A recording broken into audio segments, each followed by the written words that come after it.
Hello, everyone. It is predictions time. Wrestlemania 40 just around the corner. We've only got about 48 hours until we're going to be watching the first match. We've got Sam in with us. I'll bring Sam in. We've just seen him a few minutes ago. You're on mute still. Every bloody time, I swear to Yep. God. No, I was going to say that was beautiful, mate. That little intro, then the way it did it, that was nice. I'm into that. I'm starting to sort of play about with a few extra little bits on a few different things to try and give it a little bit more, a bit of pizzazz, I'd call it. Yeah, well, you're the man to do that because I wouldn't know where to flipping begin. I'd be like, what do I do here? Like, people don't know this, but if I run into difficulty all the bloody time backstage, and I'm always on the phone to him going, "I need to fix it." But yeah, a couple of again, I'm kicking myself down because I just went on Twitter and I saw the flipping Bloodsport spoiler, and I'm like, More fool no. you. More I fool know I'm you. an Everyone idiot. told you not to do it. I know I'm delete. Well, I was doing it for work. I was doing it for this, but I'm going to delete Twitter off my effing phone tomorrow, only for a few days. But there is. I did also learn some nice news while I was on Twitter. So That's all right then. before we get moving with the WrestleMania stuff, you'll recall earlier this week there were some AEW releases and Ring of Honor releases. Yes. Well, some good news from the media call is that Anthony Henry has been brought back. A member of the Workhorsemen, somebody I interact with quite a lot on Twitter, have a bit of banter with. So personally, I'm really happy about that. I've sent my congratulations to him. It's nice to see that AEW recognise their mistake. They've brought our boy back into the fold. So Anthony Henry, big love, Brilliant mate. news. We don't want anyone to lose jobs or anything like that. So if you brought back, if you found somewhere in a different company, absolutely brilliant news. If any of the people that was released do want to have a chat with us and have a free open mic, more than welcome to contact us. We will happily set up an interview for you for either here or even over on WrestleSphere. Yeah, well, I was going to say, because WrestleSphere, we generally have to go through the PRs, but if you're an independent wrestler, if you presently don't have an office, slip into my DMs, slip into Dom's DMs, Dan's DMs. We'll make it happen. It's happened sort before. something out for you. Yeah, it's happened before.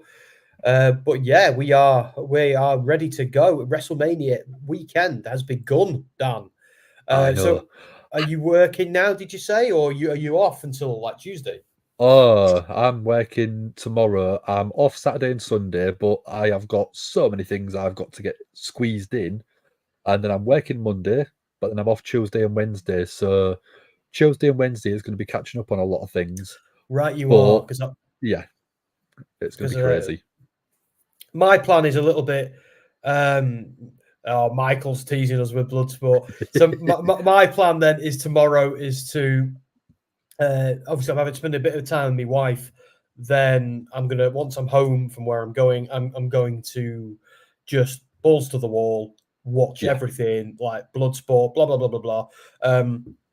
I've just revealed as well to Dan that I won't be streaming Mania with him. I'll be watching it with my wife, which is what we usually do, and I didn't do it last year, so we are going to do it this year because I was sat next to you last year, Dan, in the stadium. And who knows? Next to me at the stadium, sleeping next to me in the bed. It was great, mate. I missed you. But who knows? And I might be sat next to you at a stadium in the near future again. I say the near future; it's a while off yet, but it might be happening again soon enough. Although next time we'll make the effort to get our own beds. I reckon. I don't even mind. It was nice. Great little spoon, aren't I? I'm not gonna lie. Yeah, okay.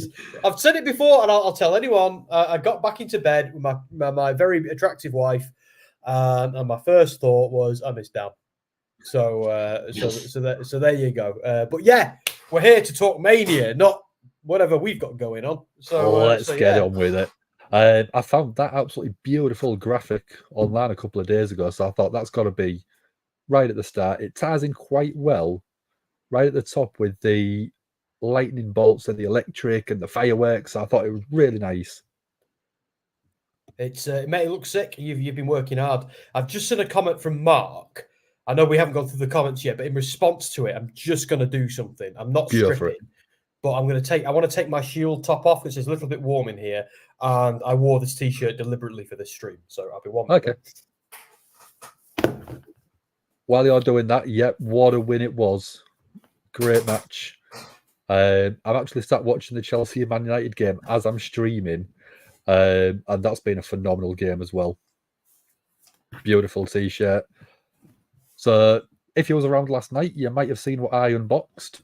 So while we're doing t-shirts, I've got my It's Sting Oh, t-shirt you on. swine. I'm so jealous of that t-shirt. And all your other Sting t-shirts. I'm so flipping jealous.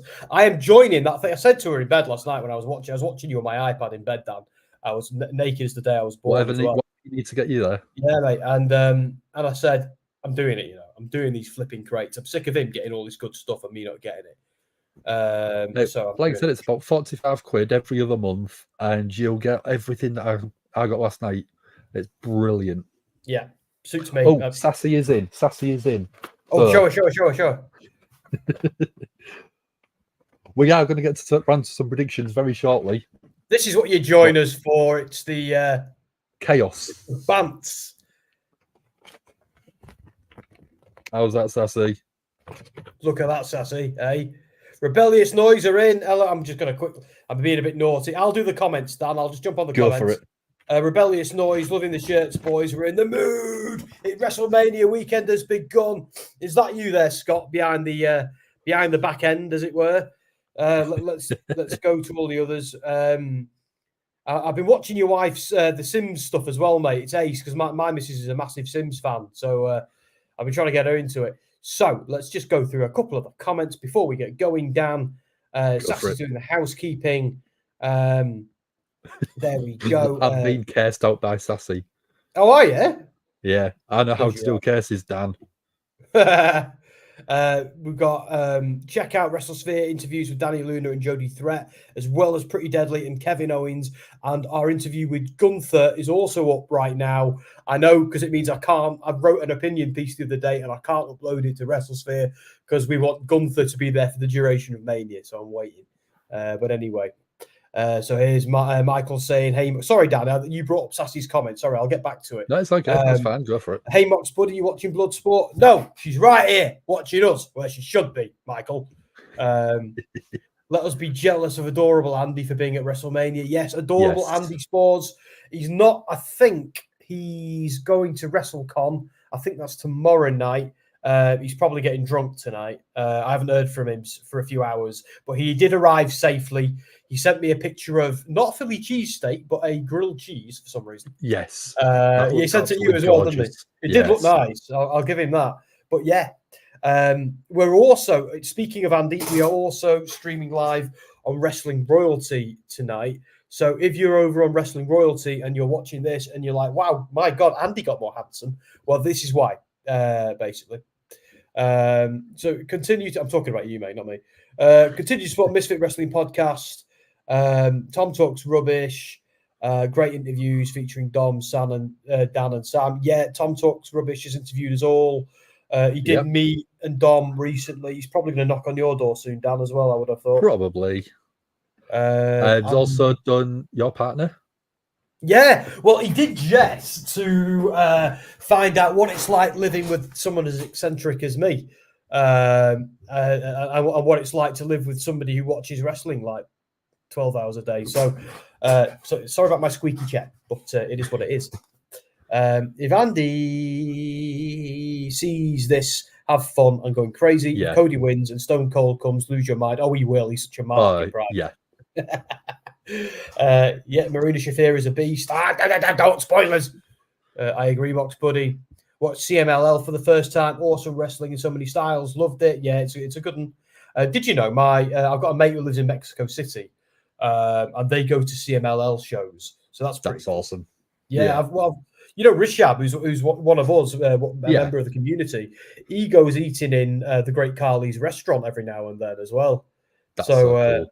Yes, how mad is that? Do you like Mox's new look? I haven't seen it yet. I'm a bit behind on AW. I need to catch up. I kind of liked him with short hair. Does it? Oh God, has he got more? Okay. But he grown it back. So we've got a new dude in, Stringfellow Hawk. Hello, mate. Thank you for joining us. Bloodsport's definitely worth watching. I'll get to it, Michael. Definitely. This is what I was responding to. I'm wearing my Bray Wyatt t-shirt tonight. You guys talking about football. I've got the documentary. I haven't had a chance to watch it because I've had no time to myself. Scott making rude jokes. Yeah, got to. That's what we're here for. Punk is at GCW. Ooh. Well, this is interesting, isn't it? That GCW and WWE are working together a lot. It's crazy. Absolutely crazy that that's happening. Do you know what's really, really strange, Dan? Is that a few years ago, they worked with WWN very closely. And before that, Ring of Honor, I think, a little bit. But then they kind of, Ring of Honor, WWN became like their, almost an Evolve, because they owned Evolve, became NXT's, NXT, really. But when they bought Evolve off WWN have kind of fallen by the wayside since the pandemic. But GCW have just like risen like a phoenix. And they're probably, because I don't count Ring of Honor and TNA and people like that as indies, because they're not. They're big companies with TV deals. So GCW are probably now the biggest indie in America, I'd say. Yeah. Don't know about you. Yeah. I'd probably go along with that. Would you count Ring of Honor as a bit of an indie still? Nah, not really. I don't think Ring of Honor have been an indie for a long time, because they were because AEW, WWE, Ring of Honor, and TNA have been referred to for a while as the Big Four, and I think that's true. I don't think I'd even consider the NWA or MLW an indie anymore either, because they've got big TV deals. So I think GCW have got their setup with Fight or Triller or whatever the hell they call themselves. Triller. Yeah. So I think GCW are still very much an indie, but the other six, the big six, as I like to call them, nah, not at all. But I think after the big six, GCW is probably the next one. Okie. There's Scott, always behind in the back end, mate. Thanks, buddy. She'll be thrilled. Good. We always love the Sims. Just get through these comments. There's a lot of you tonight. Roman Reigns is going to win at WrestleMania. Not if I have anything to do with it. You don't have anything to do with it. That's the problem.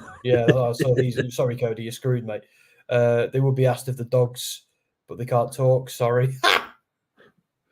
Danny Green is in. I saw what you said on Twitter earlier today, Danny. I did see it, and we responded. I liked your gif of Stone Cold. It was good. Sassy. Even I'm not. Even I'm not being mean today. Right. Are we nearly caught up? Yeah. Nothing This Void is in. Hello, mate. It's been a while. How you doing? Cody is winning at Mania when Roman leaves WWE. Right, Dan, I'm going to shut up now and I'm going to leave it to you. Shall we get cracking with the first slide? We shall. And I've done this in what is supposed to be said is going to be the run night for both nights. So we're going to start with night one. Or I did it in matches I think would get better and better throughout the night. So I think this will still be an absolute banger of a match. We've got Awesome Truth. We've got A-Town Down Under. We've got New Catch Republic. We've got DIY. We've got the New Day. And we've got the Tag Team Champions, the Judgment Day, in a ladder match. It is for the undisputed WWE Tag Team Championships. But I've also heard that there could be two separate winners on this match. So one team picks one titles off, and then they leave the second titles for whoever else can get there. Which, what a stipulation that could be. Do you wait? Do you go for the titles as soon as you can, or do you wait until one of the titles have been won and then go for the second titles? What do you think? That's a really good point. I never thought of that. I just kind of figured they'd do one, then do the other. So we're pretty sure, we're 99% sure at this point they're splitting the belts, aren't we? Yes. And if one team gets... why the rumour to be doing it. Yeah, so makes total sense because it's got a bit awkward now, hasn't it? And it's also a bigger deal because Judgment Day could retain one set of belts, but they lose another. But they could also lose both. So the stakes have just been raised. Yes. And if Balor, and like there's some tension in Judgment Day at the moment, and it could boil over. at Mania, because I think Balor and Priest are destined to repeat their. Well, they had a match, didn't they? In NXT. It wasn't so much. It wasn't so much, and it was Balor's second run. He came back as a veteran.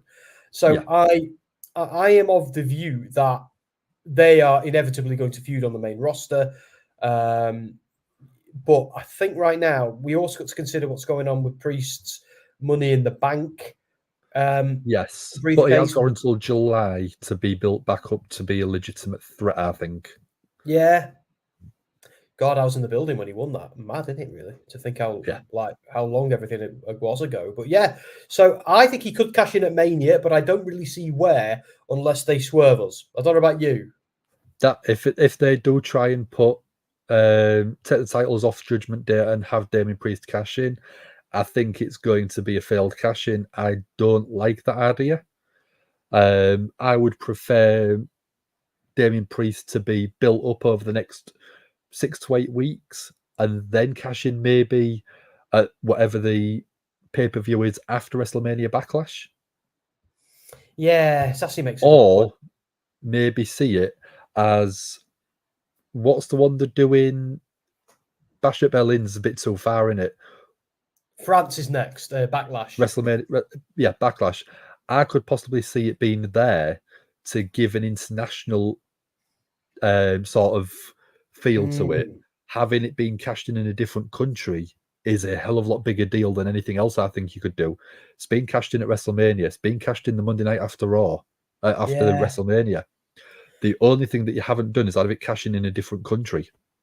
Because part of me thinks, because it is WrestleMania 40, they've got some big plans this year, so they say, it would be a good moment to have a cash in at Mania, especially if someone like Rollins retains his belt and then Priest cashes in. But another idea is, and I don't think Rollins is retaining personally, but another idea is they lose both sets of tag team belts, they fall out with each other, he cashes in later, and Balor costs him. Balor ruins it for him. It's not a failed cash in is absolutely fine when it's building up another story. It's not like that time Baron Corbin just did it and failed. It was like, oh my God, what a palaver. But if Balor stops Priest from doing it, that's a big deal. That's arguably a bigger deal than him winning. So I'm game for that. One thing I don't want to see though, which is what everybody keeps saying, is I don't want to see flipping Awesome Truth winning, but I think they might. I think they're going to get one of them. I think for me, I would have New Catch Republic win one title and take them back to SmackDown, and I'd have DIY win the other and take that to Raw. See, you've got a very easy split on there. You've got two babyface teams, which the crowd will be happy with, and then you have got two separate shows with their own titles, and it's a very easy split rather than just saying, oh, there's a set of titles, there's a set of titles, do what you want with them. You've got two teams that are both doing really well, both over with the crowd, and I think the DIY storyline after WrestleMania is going to be good.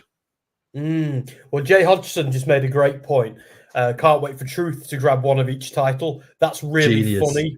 Absolute genius. That is exactly what they could do. See, I've been dead against Awesome Truth winning, but now I know, well, we're 99% sure that they're splitting the belts. I am a little bit like, okay, well, I'll allow it, because look at the Awesome Truth in 2024. I don't care about, but them winning it and losing it later down the line. Okay, cool, fine, that's okay. Because whoever's got the other belt, that can be the big win, that can be the thing, and it would pop the WrestleMania crowd, which is what WrestleMania often does. So I'm not against it, but I think one of the other more serious teams is winning the other set of belts. So I'll give you my prediction. I've already put it on the sheet. So this is actually different from what I put on the sheet, so I might have to change it down for the record. I'm gonna go for DIY and Awesome Truth. So that's two titles changing hands on, so that's why I've gone for 7. So because I think Judgment Day need to lose everything for their issues to continue. And I don't think it's New Catch Republic's time, but it might be their time in Scotland in June. Yeah. I think you're going to have Judgment Day, maybe going each other's way, cost each other. And that's going to be, the start of the implosion of the Judgment Day. Moving further down the line, obviously, you're going to have other matches, Damien Priest versus Balor. You might even have Dom or JD McDonough involved somewhere. But I think it's going to be, DIY taking one set of titles. I hope it is. And I'd like it to be New Catch Republic, but I can see Awesome Truth being the one that's taking the second set. Yeah, so we just had Ludwig the Mystic Masterpiece. Great name, by the way. After weeks of Bloodline beating the Stardust out of Cody, I think Rock and Roman win day one, and the Rock turns on Roman. See, I like that. I think there's an element of truth to that, but we'll get to it with that match. We'll get there. Stick around, mate. We'll get there. Hi, Jay. Next match that we've got is, I think this is going to be a high-flying masterpiece. You've got dirty Dominic Mysterio and Santos Escobar going up against Dragon Lee and Rey Mysterio. What are your thoughts on this one? Just opening this beer. I swear to God, these Coors Lights just do not want to open. Hang on. Blimey, who are they trying to keep out? Alcoholics? Yes. Yeah. Bad luck. No, I'm joking. But yeah, so Ludwig, I think Cody Rhodes will get the moment on night one, Roman and Drew on night two. Maybe. Yeah, perhaps. We'll get there, Danny. But for this one, for this particular match, so Dragon Lee's entrance, by the way, at Mania is going to be a banger. Imagine how cool that's going to look. And Dom, 100%. do you remember Dom's entrance last year when the police, because we were there, the police car came in and cuffs. Yeah, that was the moment we all were sat together, weren't we? And we all just kind of like, he's arrived, hasn't he? This is the moment. Dominic Mysterio has just become a star before our eyes. It was brilliant. Miplet saying, I got Dragon Lee turning heel on Ray. Everybody else seems to. Why not? You don't know. Yeah. What is Rey Mysterio doing to piss off so many people, by the way? What exactly is he just a bit of a douche behind the scenes? What's going on? You know what I mean? Yeah. Soundsphere magazine. That sounds an awful lot like WrestleSphere. Anyone would think they're connected. Maybe. Hey, Dom. How you doing? How are you doing, dude? Get on the stream, Dom. I know you're busy and you've told me, but I don't know. Get on anyway. Hi, Soundsphere, Dom. Ludwig. Danny, do you think Priest is going to pull a Rollins on Seth? I don't think so. I think Priest is going to be holding the title until Backlash. Different country. It's something that they haven't done before. So WWE are always wanting firsts. So I think that's why they haven't actually put him in yet and made him cash in. I think they're going to save it. Yeah, maybe. So I'm going to give you my prediction then, Dan. Go for it. I think Santos and Dom win this because I feel like there's a lot of big babyface wins on this card and on night two. And Dom getting a win over his dad is pretty cool. And speaking of Doms, we've got some love for Dom Smith right now. Ray filler match. Yeah, it is a bit, I suppose. Michael saying, I miss you, Dom, so much. There you go, Dom. What more do you need to hear? Dom, we love you. Yeah, he's having a. How dare you have a nice, relaxing night with your lovely girlfriend? How dare you? Fans chanting BS because The Rock is late at WWE World. Yeah. He's a heel. Of course he's late. People need to play the game. Dragon Lee and Carlito turn heel, Ludwig saying. Like, if that happens, then, like, I don't know, Mysterio must be doing something. I don't know what it is, but flipping heck. If Priest is going to do a Seth-style cash-in at Mania, it'll be on Rollins or Drew. Yeah, maybe. Dan, who have you got for this one? I'm going Dirty Dom, Santos. I think they are the next generation of big stars. So you've got to have you've got to have the newer guys getting a good win and having a win at WrestleMania is a good start. Dragon Lee, I think his first couple of matches that he had on SmackDown was already phenomenal. So people are already engaging with him. So he can afford to take a loss and then be built back up later on down the line quite easily. Yeah, no, I agree. Yeah. I just like the idea of the bad guys getting some momentum because they feel a bit like jokers a little bit. So yeah, no, I agree. And someone else should dethrone Rhea. Ooh, we'll get there, Ludwig. We'll get there, mate. Don't you worry. I promise you now. We'll get to those matches and we'll discuss them at length. Dan and I are likely here till probably midnight. I think at this rate. Well, it depends how long we keep going. So yeah, I wanted to try and keep it before midnight because I have got work tomorrow as well. I agree with you, mate. I'd like to get to bed as well. So, but yeah, we got to do this, and then we'll crack on. But yeah, I agree, mate. We don't want to keep you here all night. You got stuff to do. Next match. Who do we think on this one? Because this one's one of the newer matches that have been added to the card. You've got Bianca Belair, and the new SmackDown star Jade Cargill going up against the rest of Damage Control. So this one, I think it's been kind of shoehorned into the show just to get Jade Cargill a big show. Yeah, so I'm just going to quickly say, guys, because we've got a lot of people in and the comments are moving pretty thick and fast. What I'm going to highlight everyone's comment, but I might not necessarily read it out because otherwise, if I do, we'll be here till 1 a.m. So I'll read out a few, but we want to try and stay focused on the matches that we're on. So don't worry, we'll highlight you, but we might not necessarily read it out, but we see you and we hear you. We're going to acknowledge every comment. So so. With this one, I've loved this Damage Control story. I think it's just been absolute fire. But I don't really think there's been much of a story with these three ladies, with Bianca, with Naomi, and Jade. I think this is all a ploy, not a ploy, but a plan to help Jade get over. Put her in a match where they can kind of they can do a bit of the heavy lifting. You know what I mean? Yeah. Help her get some experience as well. I know she's been in AEW, but WWE is a different ball game. All that sort of stuff. But my money is on the baby faces winning, really, and Cargill looking strong. But I do think there'll be some disagreements between, because we've seen Bianca and Naomi being like really, really buddy with each other, which means they have to fall out and kill each other because this is wrestling. Yeah, I'm thinking the same. If you was going to have Jade Cargill lose, you wouldn't bring her in onto a WrestleMania. It's a bit of a showcase match because it's a big name that hasn't had many matches in WWE.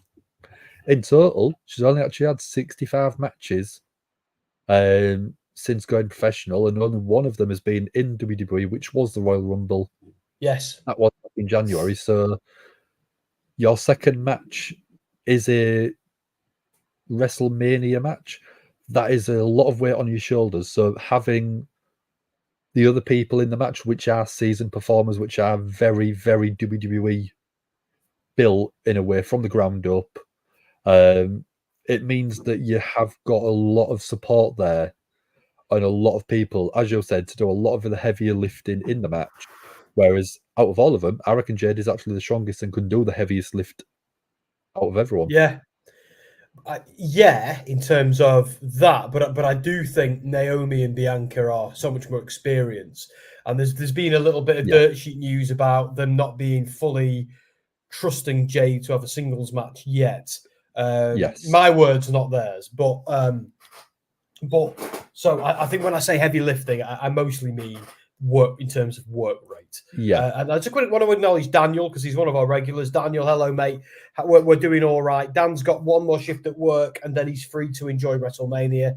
I've kind of got one more shift looking after, spending some family time. Then I'm free for WrestleMania. But yeah, we're looking forward to it, mate. How are you feeling? I'll just quickly get through some of these. Oh, Daniel, thank you for loving the stream on Facebook. Yes. I can see that, so thank you very much. I'll blast through some of these comments quickly. I won't read them out. So over to you, Dan. I'll let you move on or say anything else. I was just going to say, Dan has asked about the football results. I did see him. The Chelsea game, I was watching it. It was a banger. Liverpool game, solid win for us. That's what we wanted. Just keeping ahead in the title race. Next match that we have got, though, is one that I've cooled down a little bit on, because a couple of weeks ago, a month and a half ago, I was red hot for Jey Uso versus Jimmy Uso, brother versus brother. And it feels like it's been a forgotten sad piece to the Roman Reigns, The Rock, Cody and Seth story, which is a bit of a shame. I agree. Sassy saying Naomi needed to stay in TNA. She's now a celebrity jobber. Let's see where they go. Ludwig's saying as well, Jade's first match is a damn 6-woman match. I think it makes sense. Let's just get her over with the crowd a bit more. Maybe at Backlash you can have a first one, or from there. I get why they're doing it, because there's a bit of concern backstage. They've got to do things the right way. But I see what you mean. I know it's a bit frustrating. We just want to see a kick-ass. But also less is more, and the more they tease it out, the more worthwhile it'll be. So let's be positive and see where it goes. Daniel says he's got Jay winning, but I think Rikishi will get involved, but I don't know. God, people really want to see Rikishi, don't they? So I agree with you, Dan. I think this was hotter a few months ago when he first turned on him, and it's kind of fizzled out. I think so. For me, what's more important than them fighting or feuding is their unification. The idea that Jimmy might say something to Jay to reveal why he did it, maybe even apologize. You know my thoughts. I kind of want the bloodline to completely turn on Roman by the end of Mania. And I think Jimmy throwing in his lot with Jay after they squash their beef, they fight. Let's say Jay wins. Jimmy says, "Forgive me," let's go back to being who we are. Roman doesn't like it. And I'm kind of, I don't know if they will, but I'm hoping for some reunification. And that will then make Solo Sikoa question what's going on as well. Because for me, I personally think Cody is winning. I think the bloodline might abandon Roman. I think The Rock is certainly going to turn on Roman, but I don't think it'll be The Rock being a heel. I think something might happen to make The Rock kind of snap back into being a babyface. And they then go on. Rock goes away, does some work, comes back, and there's your match for SummerSlam. But we'll see. So I want Bayley to win. Yeah, we do. Do you think we'll see them back together after this match? I don't know if it'll be after this match, Daniel. I hope it will be. But I do think it's inevitable eventually. But I do think that this is part of the wider story with the bloodline more than it is about them two at this point. I think they had it being about them, but as Dan said earlier, I think they kind of frittered it somewhat. Yeah, I mean, for this one, we did speak, me and Andy, on Thursday or Friday last week, about this match. And I said back then, I think the feud itself feels mediocre compared to what it did a few weeks ago. As I said at the start of this one, I do think if it was me booking this, I would let them do it in their own words, but I would have them mimic what Cody and Dustin did on the very first Double or Nothing AEW show, where Cody sort of was almost breaking down after the match, saying, "I need my brother, I need you back," and doing a super babyface promo, which is what Jay could do. Jimmy then comes back, they hug each other, they both raise each other's arms, and you've then got the babyface Usos again, going back to maybe even doing the face paint when they first showed up as a tag team on WWE TV, and maybe even doing the entrance they did where it was like the hacker. Oh yeah, I suppose See, I think the minute it goes, Usos, people will pop. Do you know, like, because we've heard like the whole, it's just me, Us, and all that stuff. And it's like, oh, guys, it's just not the same. So the minute they hear that, Usos, plural, I think people are going to go absolutely mad. And I think we might hear that again on next Monday, but we'll see. Daniel says, Sam, you said before, thanks for hearting the stream on Facebook. Why wouldn't I? I love your channel and I want to see you guys grow. Thank you, mate. There we go. We're going to send you some love back. There we go. Oh, look at that. That's so cool. I don't know why he does that. I really don't. He's got magic powers. But the reason I said thank you to you, Daniel, is you were the first one who did it. And I'm of the view that the first one who does it should get the acknowledgement. So I acknowledged you, like we won't be acknowledging Roman Reigns on Sunday and Monday. Well, Saturday, Sunday. So we heard something from Danny Green a minute ago about Roman losing the belt later in the year.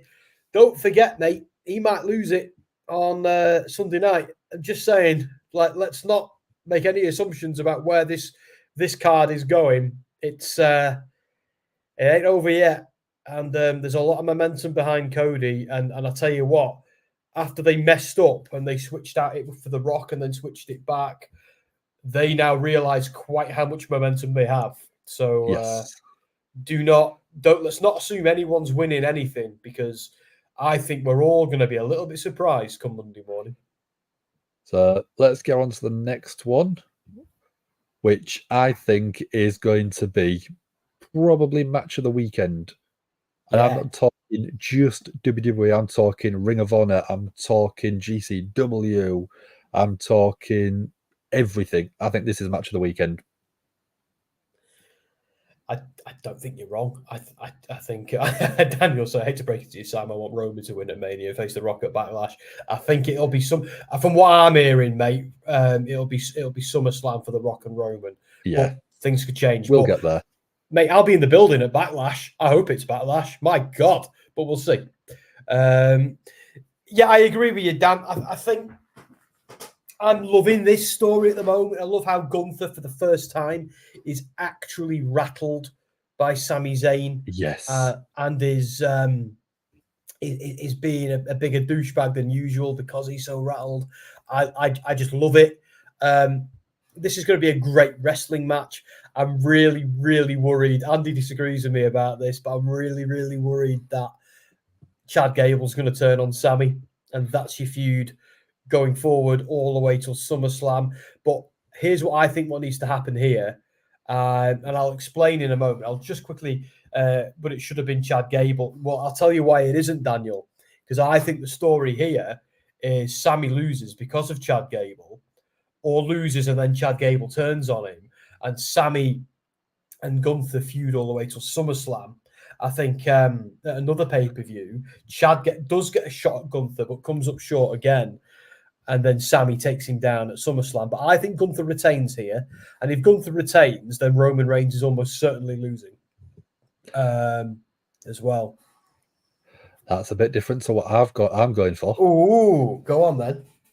I'm going Sami winning.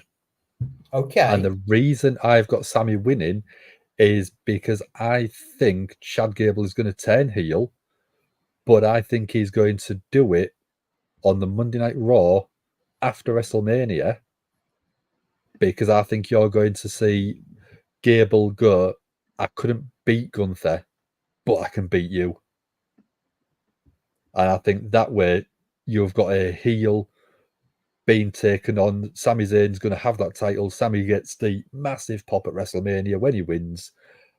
And then his first feud is going to be Chad Gable, but it's going to be a heel Gable because he knows he could not beat Gunther. I'm just going to jump in, mate. That's good. Like, I think it's inevitable, personally. I think it's inevitable that this becomes a three-way feud after Mania, regardless who wins. I think that's happening. Just want to quickly say to Misfit as well. Misfit, yeah, we've heard a lot of the news about Bloodsport, but we really, really want to stress that we don't want any spoilers in the stream, because there's lots of people here who are going to go and watch it after the stream, including some of the hosts. So we don't want any spoilers, but yeah, we've heard about Punk and Julia. It's very exciting, and we've heard about the other people as well who have appeared in the ring. But because this is probably the biggest blood sport they've ever done, we kind of want to.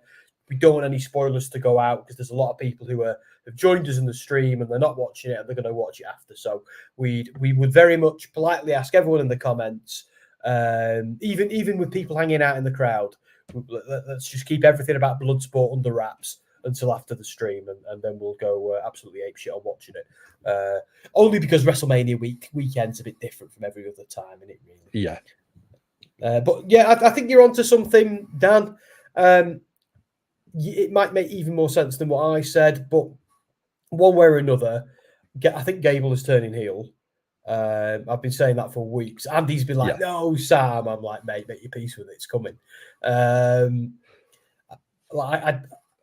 do think it would be great for Sami to win, but here's the thing: this underdog story they're doing with Sami Zayn is over too quickly if he wins here. And the thing, there might be some other high-profile losses. I think Gunther's reign is so flipping good. He's the one who retains now because all the others can actually afford to lose at this point, where I don't know if he can. It's fine if he does, because one idea is Sami Zayn wins here, frees Gunther up to go after the big gold belt, or feud with Cody if Cody wins for the undisputed. So, like, Gunther winning does make booking sense. There are a lot of cool, like, they can then just bump him up the card somewhat. And if Sami Zayn does win this belt, either through chasing it for longer or wins it this weekend, it matters way more than the previous times he's won it. Yeah.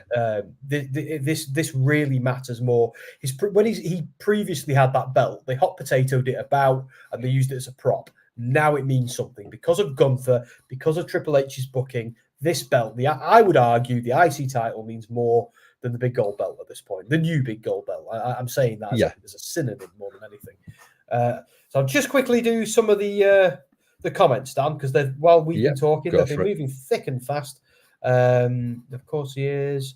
Get the attention, build ego, self-importance. Yeah, Gunther wins. Raw after Mania, we hear AJ Lee theme tune. The crowd will go crazy. CM Punk has said she's not doing that, but CM Punk lies, so we'll see. CM Punk is a worker. He certainly is. Even when he's pretending to be a real tough guy. Hate to break it to you, Sassy. He's in the back. Not a lot of people know he's there. At the minute, the whole wrestling world know he's there, so it's not a big secret. Yeah, well, I mean, flipping everybody's at bloody Bloodsport from what I'm hearing, but I don't want to hear it. I want to watch it, man. I have to say I want Cody to win, but I don't know. I have an odd feeling Roman could still win. Oh, Michael, believe. Trust me, people. I know he's there, but focused on matches. Punk makes sure he is noticed. Oh, hell yeah. Of course he, yeah. You think CM Punk isn't courting attention? Of course he is. Absolutely. I agree with Sassy. Of course he is. Punk isn't there as a fan. Punk is there because he wants us to know he is there. Of course he is. Yeah. But to be fair, so he should. Sam, who do you want to win the tag team titles in your opinion? Daniel, we will get to it, mate. Stick around. We will get we did that earlier on. Oh, did we? Yeah, so we did. Yeah, sorry, I've had a beer. I think who I want to win is what Dan said. New Catch Republic and what they call DIY. But I think Miz and Truth are going to win one, and the other is probably going to go to DIY. That's just my guess. But yeah, and if Gunther loses the title, I could see him go after Roman, beat him in Bash at Berlin. Yeah, Gunther is going to feed like everyone. A lot of people don't know this. Gunther is from Austria, not Germany. But even so, they're going to make a big deal of him in Berlin. Yes. And I don't know about you, Dan. I'm hoping to be in the building there as well. So we'll see what happens. I would like to, but I just don't know if I can get it off work. Oh yeah, that's true. And who knows how many tickets we'll get for WrestleSphere, if any. But we'll have a good go. So I think the next match is the final match of the night. No, it's not. It's the last but one. But it is the Women's World Championship. Becky Lynch going up, winning the Rumble this year. No, it wasn't. It was Bayley, sorry. Becky Lynch going up against Rhea Ripley. Becky won the Elimination Chamber. I knew she'd won something. Yes, she won something. But this is the women's big gold belt. And I think this is going to be an absolutely brilliant match. Yeah, I've got nothing else to say for once, other than that. This is going to be awesome. I don't know who wins this one. This is the one I'm really struggling with. Like, part of me thinks Becky could turn heel because they've wanted, like, Rhea's been the heel going in. Yeah, they've both had. See, here's the thing: they've both had a big WrestleMania moment in recent years. So I don't know. Like, ending Rhea's title reign for Becky. Like, Becky's a big deal, obviously, but it feels a little bit premature. But like, if she's the only champion standing at the end of the night at a Judgment Day, that could be interesting because she could be like, "Well, you've all failed, and here I am. Screw this stable. Screw all of you." Like, that could be interesting. But at the same time, yeah, you know what? I'm going to go with Rhea Ripley for that reason. I've talked myself into it. Yeah. This one, I think it could depend more on if she's re-signed, because she said her contract is up in about 2 months' time. So, would you put the title on her if her contract is up in a couple of months? Yeah, if she used it in negotiations. Hell yeah! I mean, if that keeps her in the company, she might have used that as part of a negotiation. And at the same time, but if she hasn't re-signed, because that is the big speculation, is that she has not re-signed at the minute. To go where, though? It's just a tactic to get more money. They all do it. We all do it in our. I've done things like that in my line of work, and I'm not a wrestler, so you know what I mean. So let's say she leaves. What else is she gonna do? Is she gonna go to AEW? Come on. I love AEW, but I just don't see her working there. I just don't see it.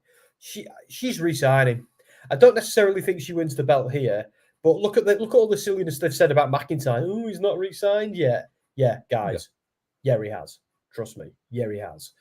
It just doesn't need to be public knowledge because nobody needs to know about it.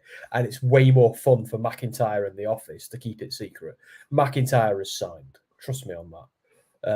But yeah. And that is, I think that is going to be a big part of that, is if Becky has not re-signed as a company, I would not put the belt on her. I'm like, you don't trust us. If you haven't re-signed, why would we trust you? Here's the thing about all these: have they signed? Have they not? A lot of the time, the assumption is often that they are going to re-sign, because if they go, they just go quietly, and they don't re-sign, because that's like with Adam Cole. He was a gentleman about it. He just didn't re-sign, and he said, "Guys, look, I'm not." He gave them a definitive no, guys. I'm not re-signing. Didn't tell them what he was doing, although we all knew. But you know, when they are going to re-sign, it's just a money negotiation. It's just a money thing. Yeah, they do what they do to negotiate a higher salary, because that's how the business works. So just because someone hasn't signed yet, it doesn't mean they're going anywhere. It means they're just talking money. That's all it means. I'm of the view that if Becky Lynch hadn't re-signed, or if she and the company weren't confident that she is, she wouldn't even be in this spot. Personally, I just, Bianca Belair would be, or someone else would be. So I don't think Becky Lynch is going anywhere. I'd bet my car on it. But we'll see. I don't think she is. But again, you've got the speculation of, if she hasn't re-signed, why would you bother putting the title on her? You'd keep it on the person that you know you can use going forward. If Becky has re-signed already, but it is absolutely secret, then yeah, it makes sense to put the title on Becky, I think. But for me, I am still going to put the title on Becky either way, whether she has or hasn't re-signed. Yeah, because for me, you know me, I'm always about storyline is the thing that matters. And in this particular case, I think that storyline is Rhea Ripley and Rhea Ripley retaining. I'm also curious to see if they do some kind of double turn here. If Becky turns heel, gets mad, and is like, I can't believe I lost. It's just an idea. I don't know. Let's also not forget WWE is relentlessly pushing her book at the moment. And I don't think you can push the book as a heel. And at the same time, they wouldn't do that if they thought they were about to lose her. I don't think she's going nowhere. No. So Danny Green is saying, WWE did Punk 12 years ago, could have done more to drum up interest in the back of the pipe bomb promo. Or Roman at WWE Tactics. And last week's a performer contract. You got to remember, though, there was a lot of beef between The Office and Punk. There isn't with Becky. Becky and Seth famously get on well, really, really well with Triple H and The Office. So, like, the Punk is Punk. Punk would get into a fight with himself in a locker room where, you know, Becky Lynch isn't that person. CM Punk can't help himself, but get into, like, he's a great wrestler. I'm a huge fan, but I wouldn't want to go for a drink with a guy. That's just for damn sure. That's just the way it is with CM Punk, to be fair. So Dan, how do you do the tiebreaker for timings? So I was just going to say, if you're putting the time in minutes, so if you did 57 minutes, 34 seconds, you can do it as the actual words spelled out, or you can just do it as a timestamp. So I've just put it in there. If you put the total time, e.g. 57:34, you can do it like that, and I know it's 57 minutes. Or obviously, if you was doing an hour, you'd do 1:57:34. That way I know it's an hour and 57 minutes. And again, this will be using, I'm going to use Wikipedia for this on the timestamps. So whatever Wikipedia says is the time I will be using to calculate that final figure if we need a tiebreaker. That's a good point. I never thought. I'm glad you think of this stuff, Dan, because I don't. So I'm glad you're here. And I tell you what, mate, we've got another card to get through. We might need to move a bit quicker if we're going to be done before midnight, but I think we'll do all right. We've got the main event match for night one. It is going to be absolute chaos. You've got Cody, you've got Seth. They're going up against the final boss of The Rock and the tribal chief himself, Roman Reigns. This is going to be, I reckon it's probably going to be 15 minutes of entrances alone. Yeah, 100%. Fair enough, Danny. I understand now. Yeah, Junior saying, acknowledge me. We acknowledge you, Junior. We acknowledge you. So yeah, this one. Who have you got, Dan? And why? Oh, I want Cody and Seth to win because I want night two to be a clean one-on-one match. We didn't get it last year. We was there. We saw what happened. But I think you're not going to bring The Rock back and not use him as much as possible. So you've got to have The Rock and Roman win. That means night two, you can go all hell breaking loose. You can have as many shenanigans as you want. But when it gets to that match, I will go through a little bit more on that. I'm going to keep people on tenterhooks until we're talking about that match later on. Yeah, I agree with every word. Like, now, see, I actually want The Rock and Roman to win this one because I want to see a Bloodlines rules match. I think this will be relatively short. I think they'll cheat to win this one in order to get the advantage in the next one. I think there'll be some beef between Roman and The Rock in this. There'll be some miscommunication. They'll start teasing their breakup. But I also start thinking they might even have some tension between Cody and Seth. Let's not forget, this is a marriage of convenience. They've spent a year or two fighting with each other. So, but there's so much awesome storytelling in this match. I absolutely love it. But I think, again, we'll talk about the other match in a minute, but I do want to see an overbooked cluster F in the main event. I don't normally, but the reason I do is because there's been so many different stories and characters involved in this. All of it needs to pay off. I do think we need to see Solo in that match. Or at least interfere at some point. I do think we need to see the Usos. Maybe this is where Jay convinces Jimmy to do the right thing. I do think Sami Zayn maybe the newly minted IC champion, gets involved and helps, because he's still very much involved in this story in many ways. I know they've moved on, but I love the idea of all of Roman Reigns' ghosts coming back to haunt him. Yeah. And I love the idea of this match that he's politicked his way into to get the tribal chief rules. I love the idea of that backfiring on him. I love that. And also, the more issues Cody has to overcome, the better he looks in defeat. Now, yes, there's the argument a clean win would be better, but this is a bloodline match. There's no such thing as a clean win. So I love the idea of the heels just throwing everything they can at this, and a load of baby faces playing, basically running interference, essentially, to prevent that. And then Cody winning, overcoming loads and loads of odds. And then the match kind of ending with Rock and Roman staring each other out. But I've gone too far. I think Rock and Roman need to win this one. Make the crowd go, oh no, on night one, so they'll be happy on night two if Cody wins. That is where I am with this. Yeah, I think night one you could have Solo interfere to help get the Bloodline win. And you obviously have maybe a bit of tension between Cody and Seth, as if to say, well, we should have won that. We needed to win this. We needed to take out the Bloodline. But I don't think having Roman and The Rock win is ever going to be bad. No.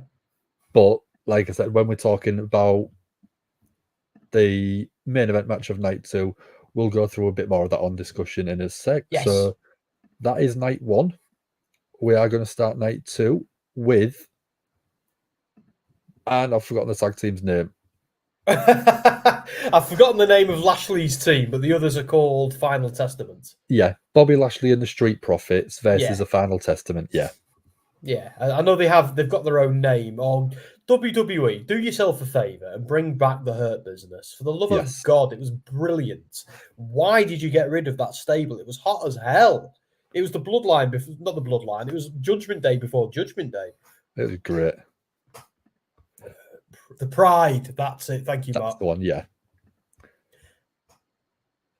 So for this one, you have got Azam and Raykar, the AOP, with Karrion Kross as the Final Testament, going up against Bobby Lashley, Street Profits, the Pride.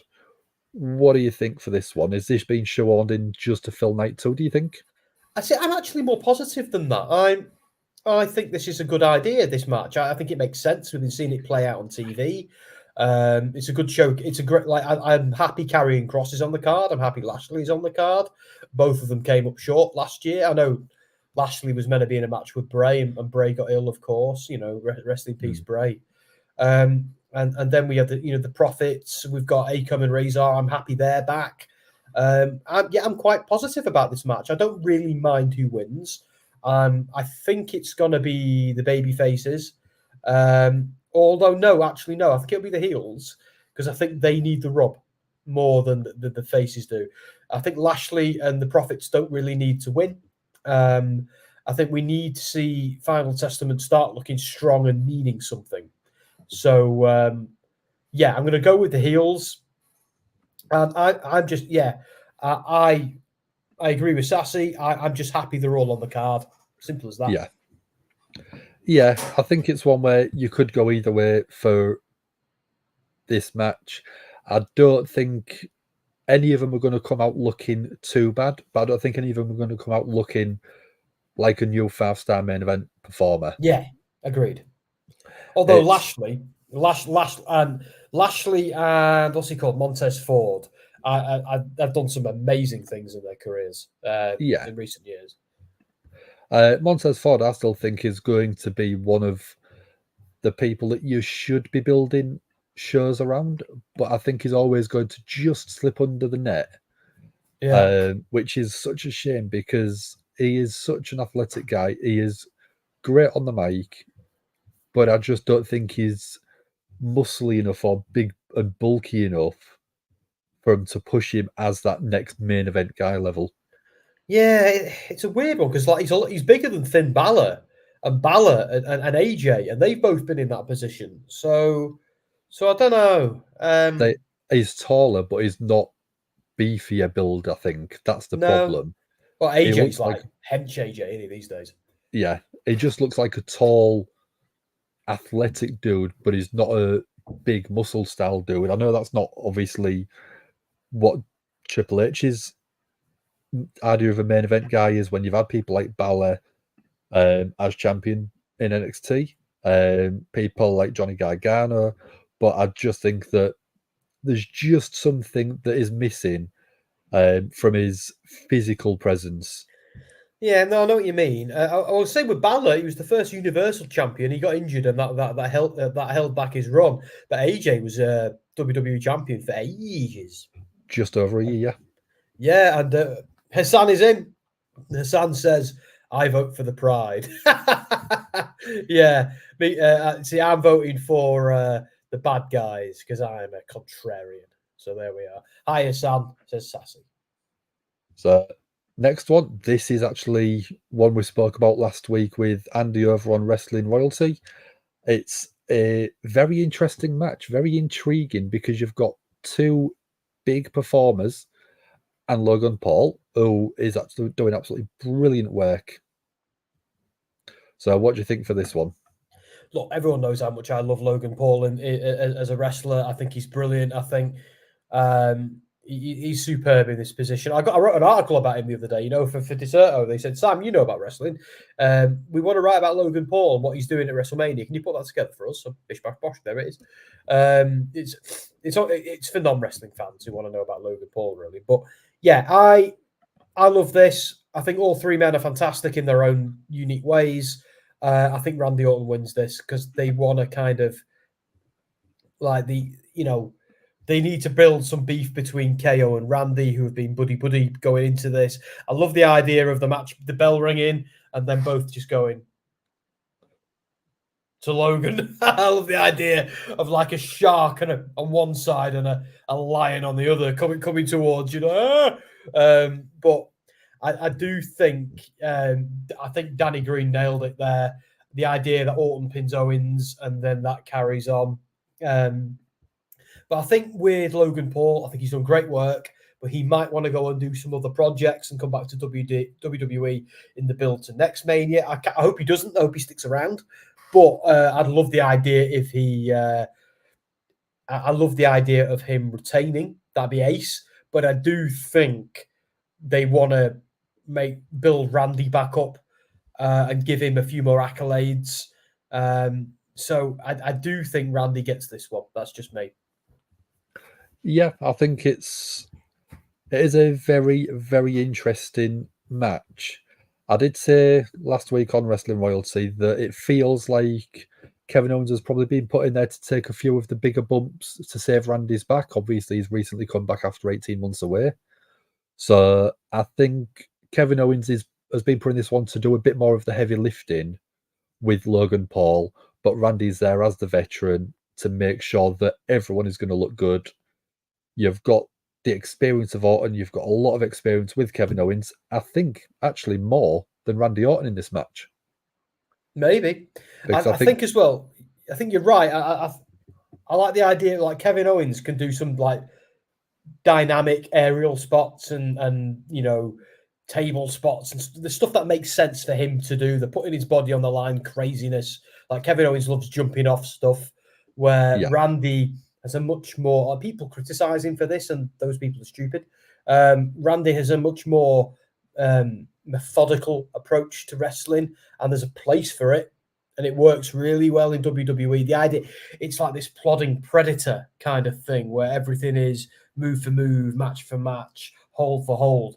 And that suits Randy, like the way he moves, the way he does it.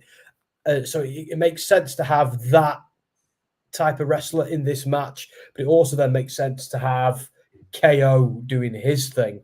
But there can only be one alpha, I'm afraid. And I think Randy might take it, and that might lead to some. Also, by the way, Kevin Owens and Randy Orton are two of the most treacherous gits in all of WWE. So the fact that they're friends right now, like I said this to Andy the other night, like, do you know the story of the Scorpion and the Frog? This is the story of the Scorpion and the Scorpion. So They're going to sting each other eventually, but we'll see. Yeah. I mean, they always say the enemy of my enemy is my friend, and they both hate Logan Paul. Yeah. I love the idea of them both just turning on, both of them just hunting Logan throughout the match. But what Logan needs to do is set them on each other. That's how he wins. Fist bump each other. Randy Orton, Kevin Owens, fist bump each other, and then as they're doing the fist bump, have a glance over at Logan Paul, and then just go to town on him. That'd be a great start to the match for me. It'd also be fun if Jake Paul kind of turned up like he did at SummerSlam that time. Yeah. So what about Jake Paul and KSI showing up to try and help Logan? KSI made me laugh the other day. He didn't even get to say a word on the microphone. He just got battered and then made to look like he'd weed himself. He got absolutely buried. Like if you didn't know who KSI was, you'd think he's an absolute joker because he dressed up as a bottle, which looked suspiciously like a marital aid, and then he just made it look like he weed himself on an episode of Raw or SmackDown. So I think they do. I know he doesn't work there, but I think they do need to do something to put him over. They kind of owe him at this point. Yeah. So next match we have got is one that has got a lot of animosity. There's been a lot of stuff on social media. LA Knight, AJ Styles. There's been police involved. There's been attacks in the middle of the street, house invasions, I think, as well. It's been absolutely crazy stuff. So what do you think about this one? Look, for starters, I'm just happy to have both these men on the card because I think they're both great. And I think them wrestling each other is cool. I'm intrigued by AJ's motivations, why he's being such a douche to everyone. I think there's more to it. I'm interested to know what it is. I think LA Knight wins because I think they need to pull the trigger on LA Knight yesterday.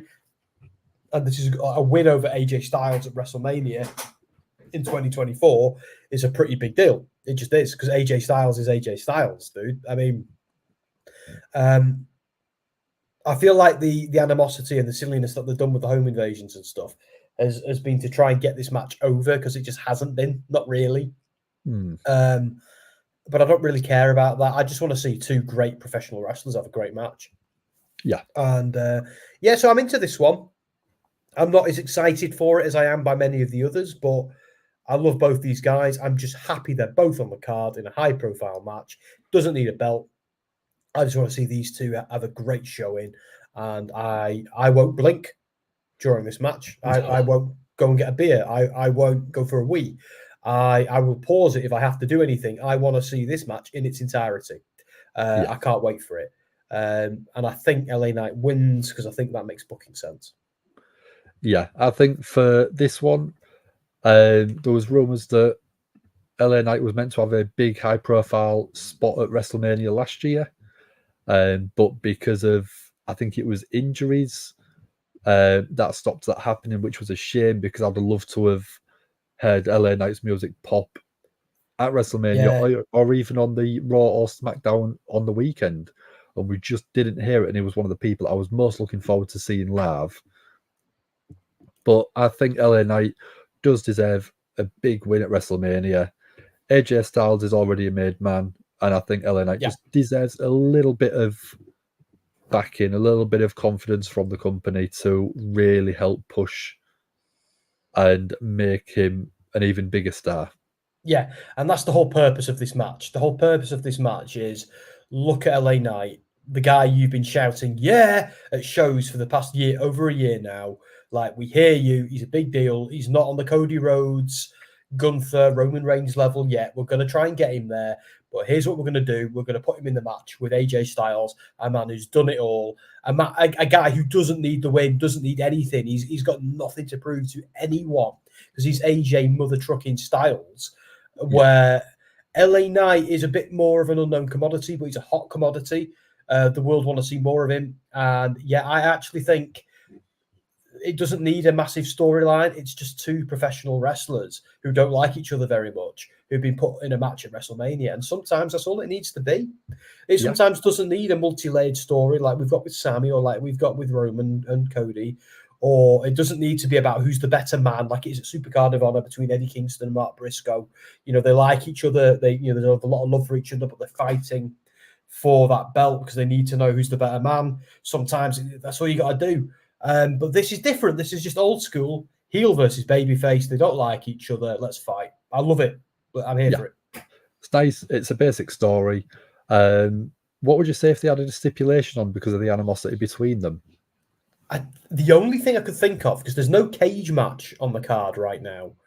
I think if they stuck this in a steel cage, like they did with Balor and Edge last year, and I know, bless him, Balor got injured, but they still salvaged it. I still enjoyed that match. I think Edge did a great job of kind of turning it around. Buying for Sam as well. Yeah, but I wouldn't mind this in a steel cage or Hell in a Cell. Maybe Hell in a Cell is a bit premature, but stick him in a cage, man. Stick him in a cage. What about leaving it for WrestleMania Backlash and then putting him in a cage? Have this match and then a bit further down the line, put it in a cage or a cell. I'm planning on being in the building, so that works for me just fine. There you go. So, I thought you might be happy with that one. Yeah. So I don't know what's happening with Backlash yet, guys. We're hoping to go with WrestleSphere. I don't know if it's me and Andy going. I don't know, or me and Dom going. Dom said to me today, if I'm on my own, he'll come with me. So one way or another. Again, this is WWE press office might not give us press passes and tickets, but if they do, like they have for the past few European shows, we should be there and we'll be able to bring some of it to you live, like we did at Mania, like we did at Money in the Bank, All In, and blah, blah, blah, blah, blah. So, yeah.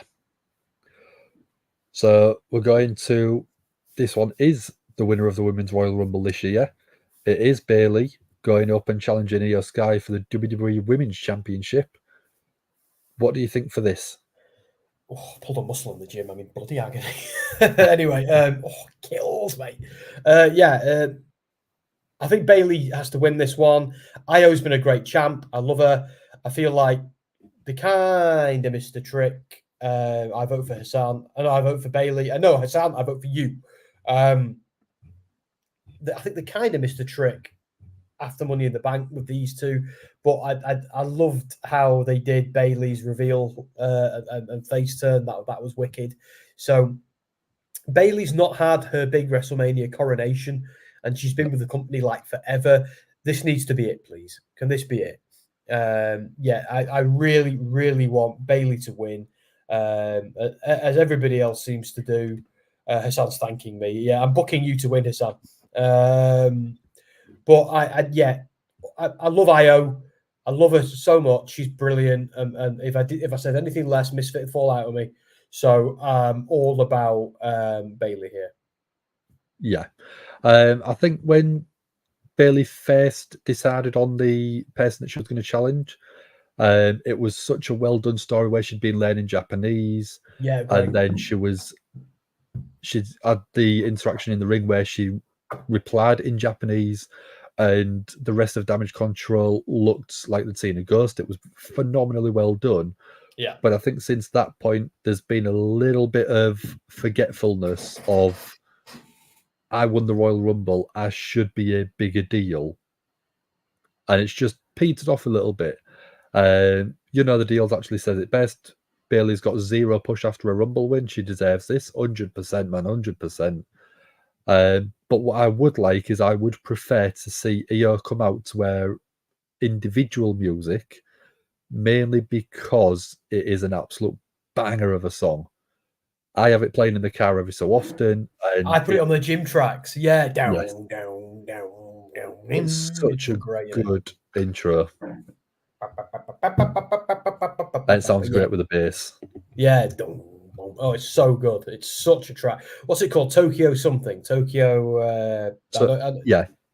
It's just bloody brilliant. Yeah, I agree. I want Io to have her solo entrance here because Damage Control might be beaten up from their match. So I hope that. Sassy's telling me about a dinner. Hang on, we've got to stop everything. Forgot about dinner. Traditional gumbo and drinking something. Oh, I've got Kid Rock in my head now. gumbo and cornbread, no baked peanut butter cookies with ice cream. Such an American dish, Sassy. I love it. Such a southern dish. Oh, yeah. Do you know what I had? I went to the pub and had a mixed grill. It was phenomenal. It was absolutely phenomenal. Today. Did you? I love a mixed grill. It's like the it's just the I want everything, but I can't be asked thinking dinner, isn't it? Yes. Smashed it as well. That does sound good though. I've never had gumbo, Sassy. Oh, sorry, mate. Go on. No, Chris again. Bailey needs to win her first title at Mania. I think everyone is going to pop when that does finally happen. It's about damn time. Yeah. Yeah. Thank you all for joining us, by the way, tonight. I know we're not done yet, but thank you for joining us. Like this has been a pretty. I can already tell this has been a big stream. So yeah, this is awesome. But let's be honest, we're all excited for WrestleMania weekend, so it makes total sense. So how can you not be? I hope you turned on the monetization, Dan. Oh yes. But yeah, I mean, if you haven't already, while we're chatting about it, if you haven't, like, share, subscribe to the channel. It does help us out. And while you're doing that, we have got Wrestling Royalty. We are streaming over on their live for Andy, who is actually at WrestleMania. He has just sent a photo. Has he really? Has he put it on the group chat? Yes, he has. Oh, it's not.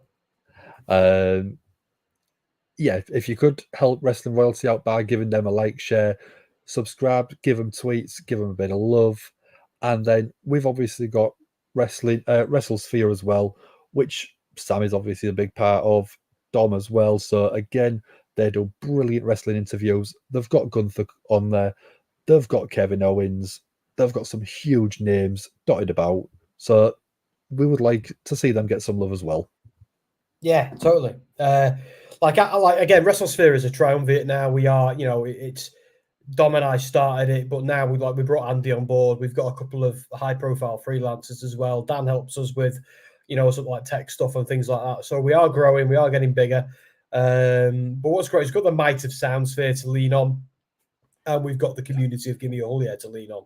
So, like with those two pillars, and then starting WrestleSphere during a year where like every major company came over to the UK, we smashed it, and we went to Mania last year, and with everything that's going on, like with Clash of the Castle just been announced, and yes, it's mad. Like Jess was saying to me, I'm not gonna. If you go to all 4 of the European shows this summer, I'm not gonna bloody see you. I was like, no, you're not. It's gonna be ace. I'm going. Is that a problem? Well, she loves it. When she has the house to herself. She absolutely loves it. Because I don't leave the bloody house because I work from home. I only ever leave the house to go to the gym or something like that. So she's like, I can never just like we've got 3 floors, so I might go up to the office, which is like I love it up there. But the internet's better down here, which is why I do my streaming down here. And when Jess is in bed, she can hear me more up there. Yeah. So when I do it down here, like our bedroom is like a million miles away, so she can't. I could yell as loud as I wanted. She still couldn't hear me. So, but yeah, that's anyway. The WrestleSphere money talking for you. No, it's not. No. It's not like a massive house or anything. It's a normal house. It's just WrestleSphere. Any money I have hasn't really come from WrestleSphere, not yet. WrestleSphere is still getting going. Any money I have has come from other graft, but yeah, and good fortune. But yeah. So we've got 2 matches left, which means that we are doing quite well for time. Yes. So one of them is obviously Seth freaking Rollins with the big gold belt, World Heavyweight Championship, defending it against Drew McIntyre. Quite a bit of history, and I think if I remember rightly, CM Punk is going to be on commentary on this one. Do we think he's going to stay on commentary, or do we see him going involved in somewhere? Well, I heard on the grapevine he might be on. Me and Dom, I think me and Dom were talking before. We heard that he's on commentary for the whole show. Like, I don't know how true that is, but if he's only on commentary for this one, maybe less is more. So I don't know. But I think Punk needs to be involved in some form. Mark says nope, he's getting involved. He has got a legit injury, so they have to be very careful what they do with him, not just for health reasons, but for legal reasons as well. But they're all grown ups, aren't they?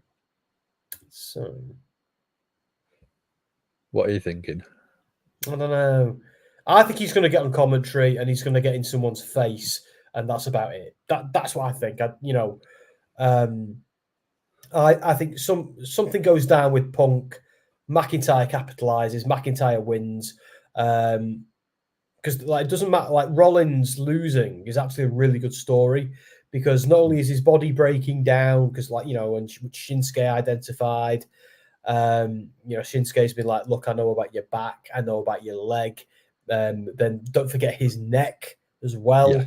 Yeah. There's a lot of things. Like Rollins has got a lot of historic injuries, and they've kind of made a story out of it. And he's also been defending it week after week after week after week, which is taking a toll on him. And he's up against a powerhouse like McIntyre, who can win clean. You don't got to cheat to win as a heel.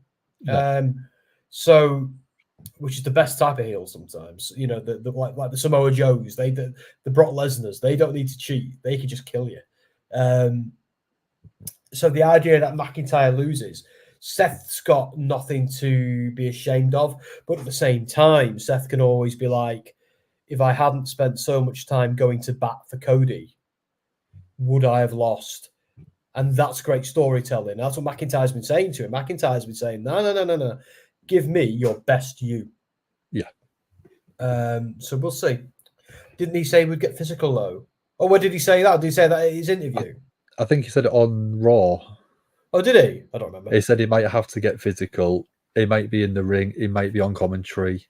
But I think if you're having Punk on commentary, you can't have him not get involved and at least be in there, maybe even teasing both of them and just really creating some animosity, because when he is back, no matter who has a title, he is going for. Yeah, it's I mean, Seth has called him some unsavory things on previous interviews, but he has said, I will do business with him. Drew, again, I think is a very business-orientated person. He will do business with anyone if he knows it's going to be profitable and make money. But the T-shirt he put out where we were standing over a photoshopped image of Seth Punk's career or WrestleMania dreams was unbelievable. I thought it was such a good shirt. Yeah, that eulogy he gave on Raw was absolutely mwah. See, I was a little bit worried about McIntyre turning heel because babyface McIntyre kind of goes off script a little bit and has all these funny quips because he's such a smart guy and he has such a great sense of humor. He's so quick. I thought do you remember when Baron Corbin had his Dogs of War stable? McIntyre was just this grunting buffoon with wet hair who portrayed Dolph Ziggler. Like when he turned face, he became a lot more charismatic and a lot funnier. And what's great is with this heel turn, which took a while to actually become a real heel turn. It's justified heel, which is the best. But not only that, he's kept his wit. His wit, yes, his wit is the word. But he's now using it in a mean way, but still a bloody hilarious way. So I'm really relieved that he hasn't just become the Scottish psychopath. He is just a pissed off, just as sarcastic, just as funny as Scottish sarcastic path. Yeah, and so I'm loving it. Like that promo he did the other day, it was corny as hell, but I don't care. It was brilliant. More of that. I could watch 2 hours of that every week, no problem. Yeah. I mean, who have you got winning then? For the reasons I said about McIntyre and Rollins' injuries and Punk getting involved and all of that, I think McIntyre takes this and then if Roman Reigns loses, we've still got one world champion as a heel. We've got to kind of keep the balance. And also, I love the idea of Rollins not having his belt, Cody having a world title, and then Seth being like, I might have mine if I hadn't helped you get yours. Yeah. Yeah, I mean, Seth's held the title since Night of Champions last year. Yes. So it's all going on for almost a year. He's held that title. And I think this is probably the biggest threat he's had. So I think Drew winning the title, and I think further down the line, I think Damien Priest cashing in on Drew makes a bit of sense because they had the Drew and Judgment Day with Rhea Ripley sort of trying to get Drew on side, and he actually slapped them away in a sense. Yeah, it all fell apart, didn't it? It Yeah, could he be a hates bit of them now. revenge story now. So I think that makes sense going forward.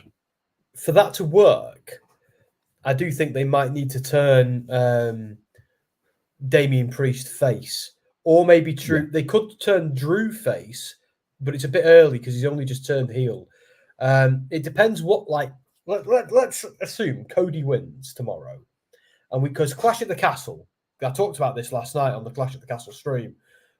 We've got Drew and Cody front and center, and everybody, a lot of people are thinking, are they the two world champs going forward? And it does make sense. And if you're going into the Scottish show, obviously you're having Drew front and center, of course you are. But having Cody front and center as well makes sense. Now, they could go up against each other, which suggests one of them ain't winning at Mania.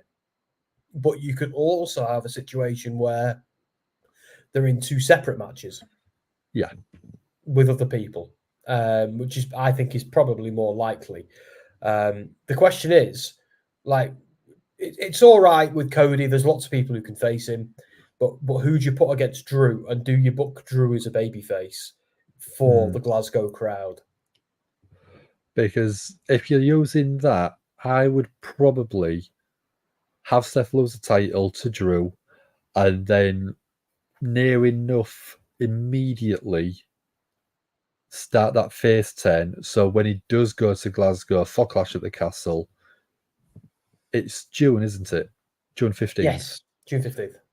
You've got a month and a half, 2 months to be able to build him back as a face and just have huge pop as Drew comes into the building at Clash at the Castle, because you're losing.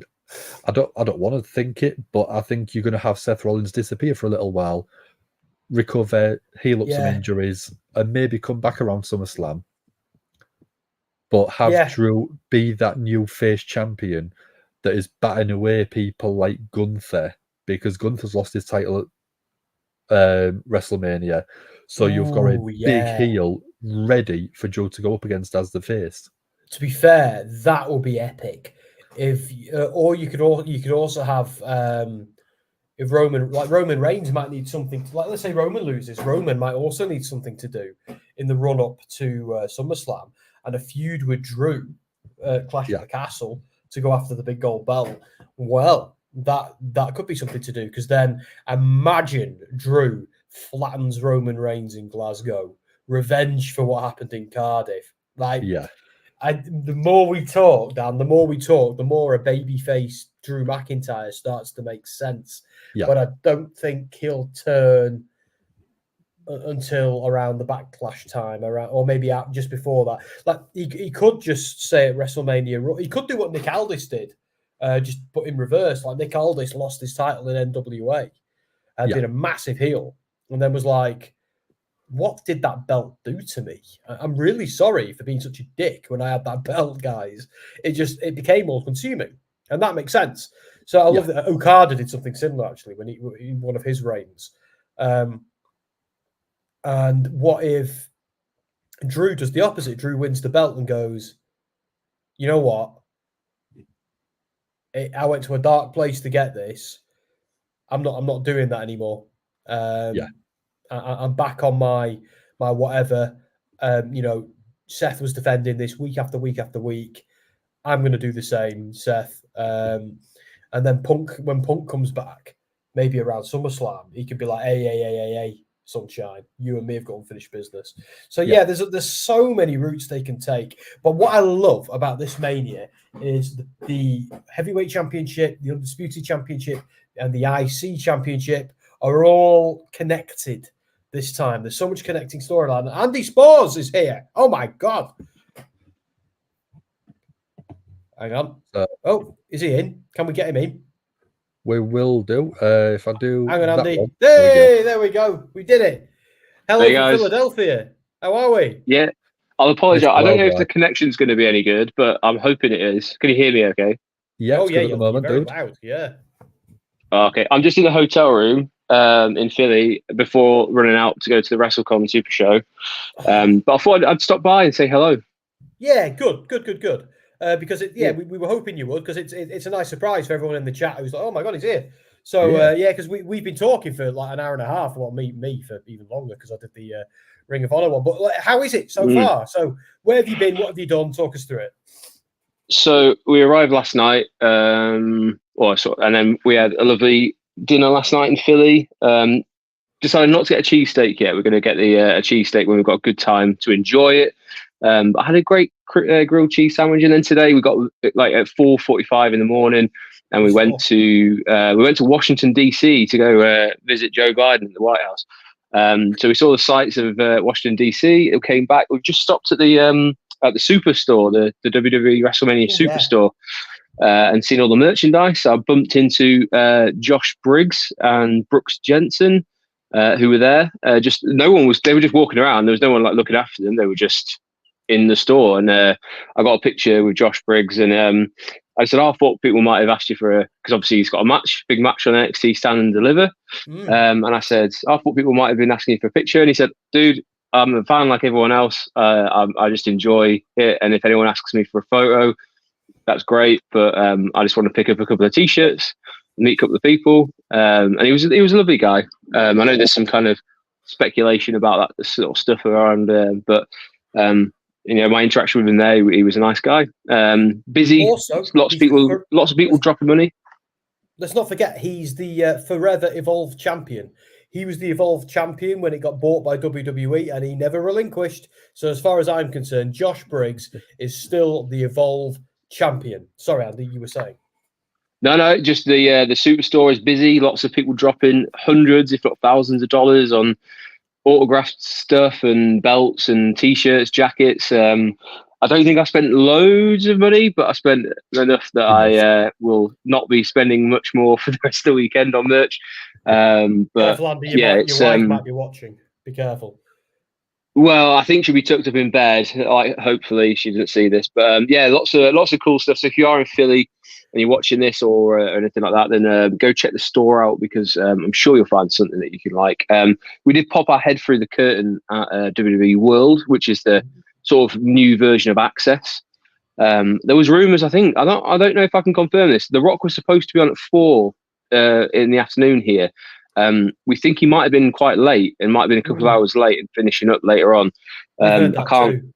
Yeah, we think he was just finishing up as we popped our heads in, but we didn't have tickets because the evening stuff is I can't remember if it's the evening stuff that's sold out and the day ticket's still available. But it's a big space, lots of things to see, lots of props and things like that. So very cool. But yeah, we were a few minutes away from getting a taxi over to the old ECW arena to go watch the WrestleCon Super Show.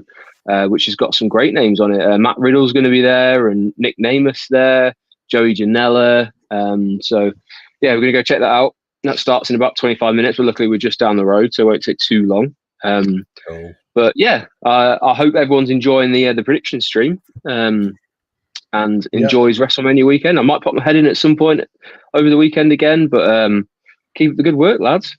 Yeah, it's been so much fun. We're really excited, aren't we? Dan's got a work shift, sadly, to get through tomorrow. He'll be champing at the bit to get out of it, I imagine. But what are you gonna do? I've got a weekend in the flipping lakes before I can start watching WrestleMania. But we'll do it. But no, it all starts tomorrow for WWE. We'll be at SmackDown and the Hall of Fame as well. Before that, we've got Progress Show tomorrow. We might even squeeze in something else. I think we were looking. There's like Tokyo Joshi Pro Wrestling or something's on. That's got some good people on there. I did as well. I don't know if you spoke about it. I saw a picture floating around that apparently Julia was at the WWE World earlier today as well. Yes. So she's around taking photos with the crowds. Yeah, so she might be one of those at NXT. From Misfit about Julia. Yeah, it's pretty cool. Yeah, it's fascinating, isn't it? That you're there, we're here, and it's so weird. It's a shame that after last year we're not there with you, but yeah, who knows? We'll all be there again together at some point. But Yeah. again, I've got to ask you, Andy, how's your jet lag doing? Because I remember by SmackDown, by the Hall of Fame, I was dying. I don't know about you boys, but I was dying by then. Jet lag's not too bad. As I said, we got up this morning at what time? 3:45. Yeah, because we had to get a really early train to Washington. But to be honest, it works out because you're kind of still on UK time. So we just kind of stayed awake until then. I'd imagine if we're going to feel it, it'll be in the next couple of days. But at the moment, it's going okay. I feel like when it all slows down and I get back to the UK, I'm going to be in trouble. Put it that way. Are you going to go and watch Head PE tonight? Because that's what you've got to go and do now. Yeah, if they were playing, I might do. Could you imagine? No. That'd be so sick. If anybody doesn't know this, when our first night in LA, when we were all there, we all went out for dinner, didn't we, lads? We had a lovely time. We met up with some of Dom's mates. We hung out with some wrestlers very briefly in that bar. Got a couple of pictures, and then we were all thinking, Jesus, let's just go to bed. We're dying.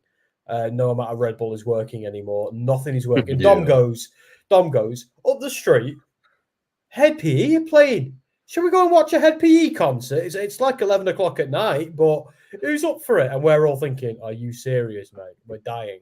But then we went in, a couple more beers, a couple more Red Bulls. We were bopping away or moshing away. So it was a great night. But so that's why we're saying to Andy, go and watch a Head PE show, because that's what you do when you're hardcore at Mania. Mm-hmm.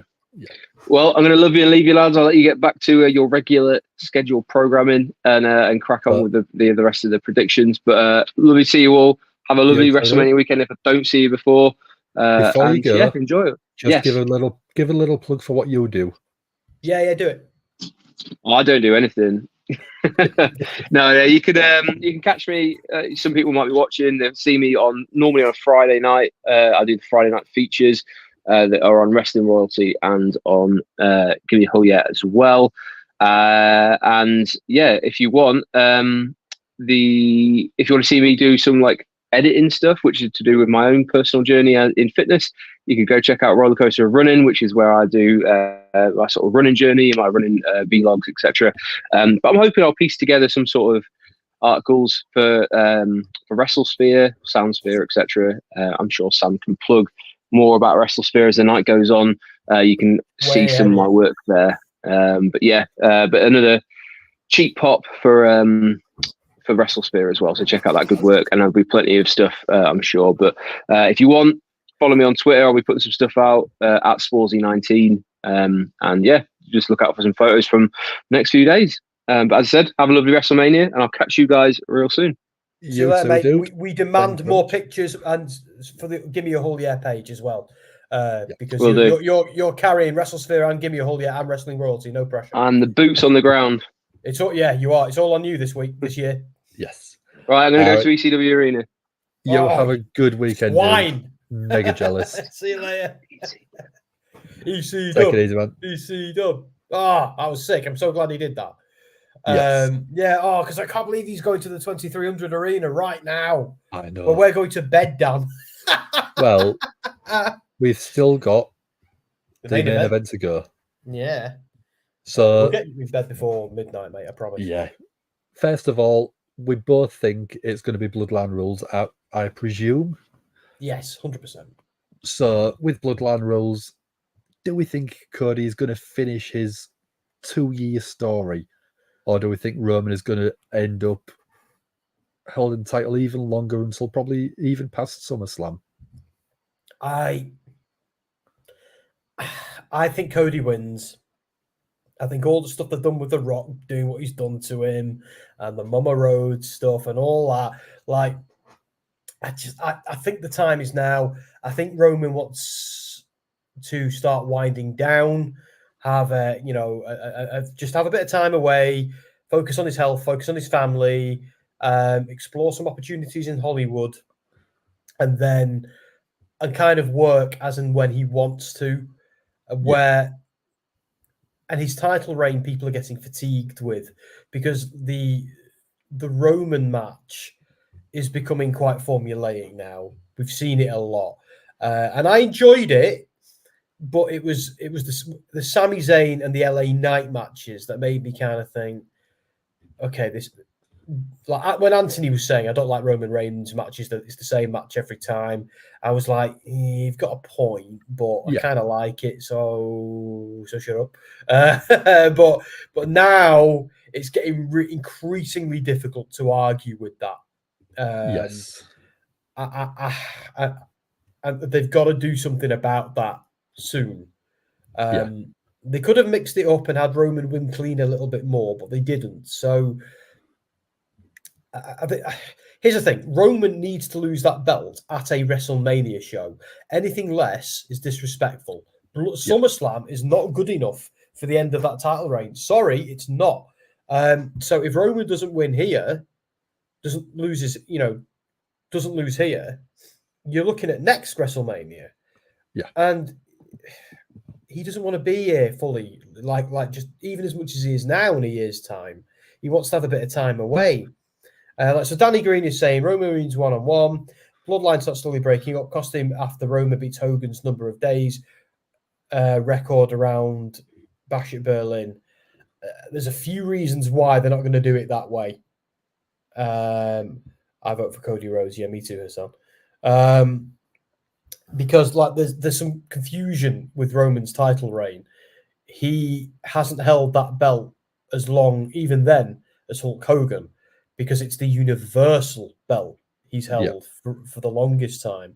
The belt that's like 50 years old is very, very different. And he took that 2 Manias ago off Brock Lesnar. He hasn't held that for the same. Like, yes, you could argue that they're unified now, so one can inherit the heritage of the other, but I'm not sure you can really get away with it that way because he hasn't held that other belt for that long. So you can't say he has. And they're playing fast and loose with that. But I'm of the view that if not here, when? And in terms of the bloodline slowly breaking up, they can't telegraph it too much because if they do, it'll be obvious straight away.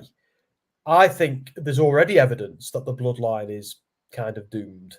I think they've been telling that story for a long time now. I just think it takes Jey Uso to remind Jimmy. Without Jimmy, Solo starts to wobble.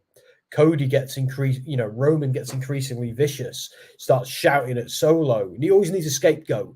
The Rock walks away after night 1 of Mania. It's just Solo and Roman. What if Solo decides he's going to follow The Rock and not Roman? It all falls apart. Like, the pieces are there, so don't think Roman's 100% walking out of this with the belt. There's a lot of... I think there's more evidence to suggest that he's not. That's just me. Over to you, Dan. I think you don't bring someone like Cody Rhodes in as this huge star at WrestleMania 38, giving him the grand entrance. Yeah. You don't have him come out on Monday Night Raw and cut a unbelievable, heartfelt promo talking about winning the big one, winning the one that my dad never won.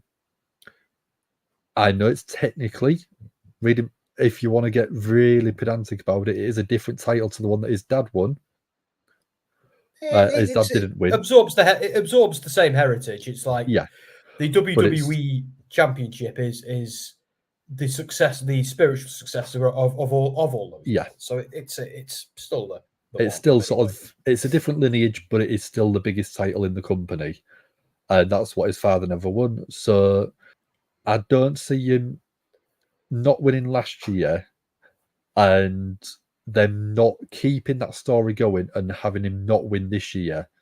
To me, if they did that, there would be so many people, 1, frustrated, 2, annoyed, and 3, would turn on the company themselves for booking that straight away.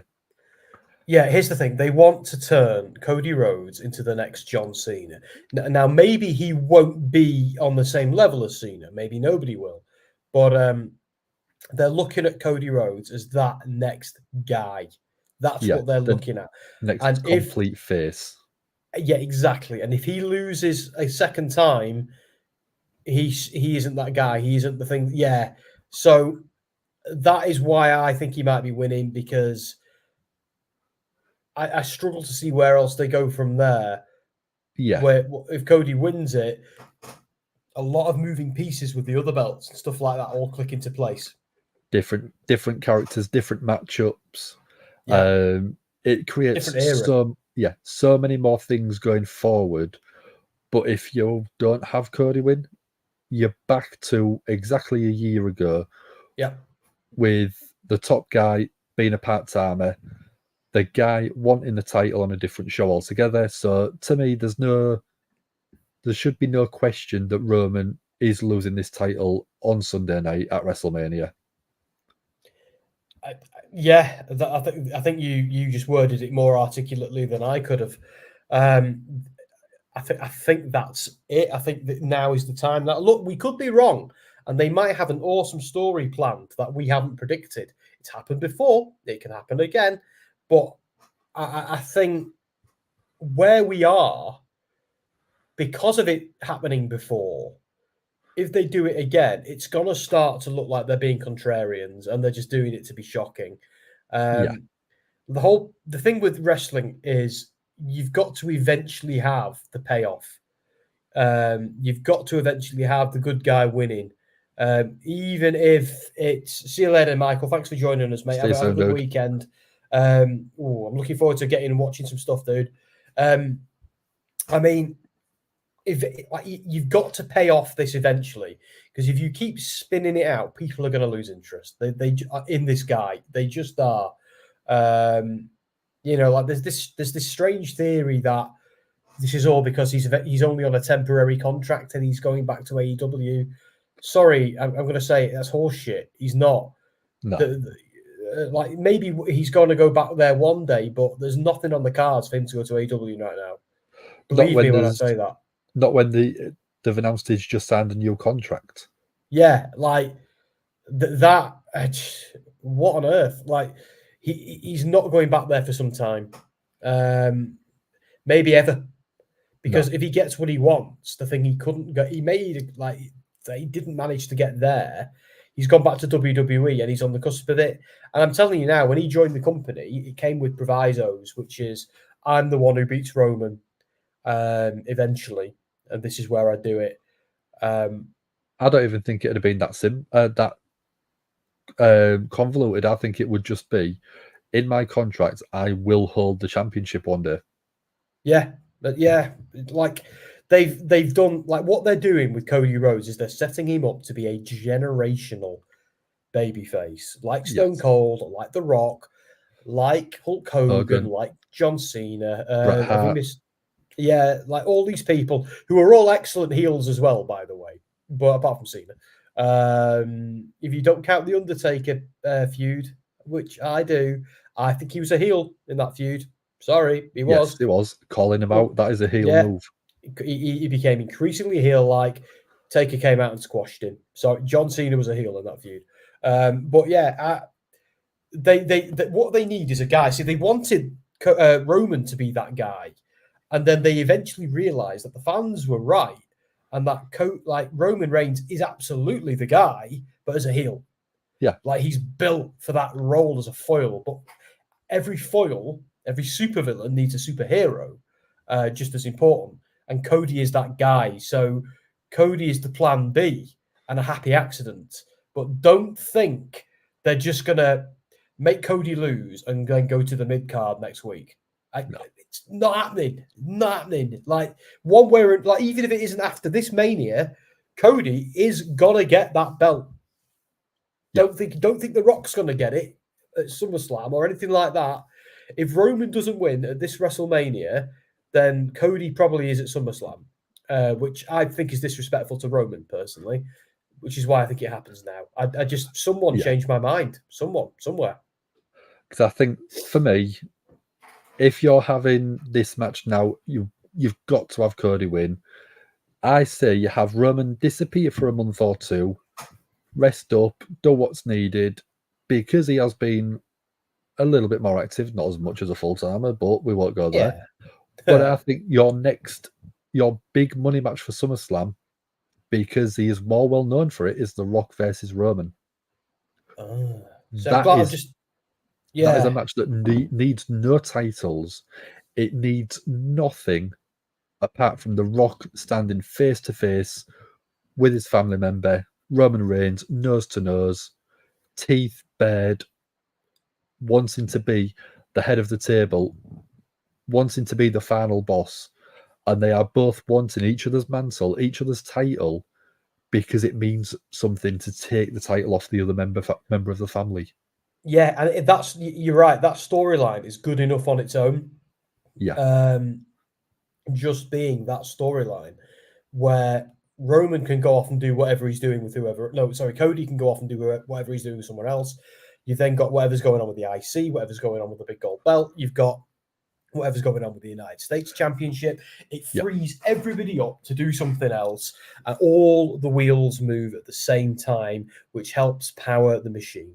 The machine chugs on, and I don't think the machine can chug on with Roman Reigns, as brilliant as it's been, clogging it up. Yeah, because what I am actually thinking is, with that storyline going forward, if you have Roman versus The Rock, I think you could turn the Roman babyface in that match.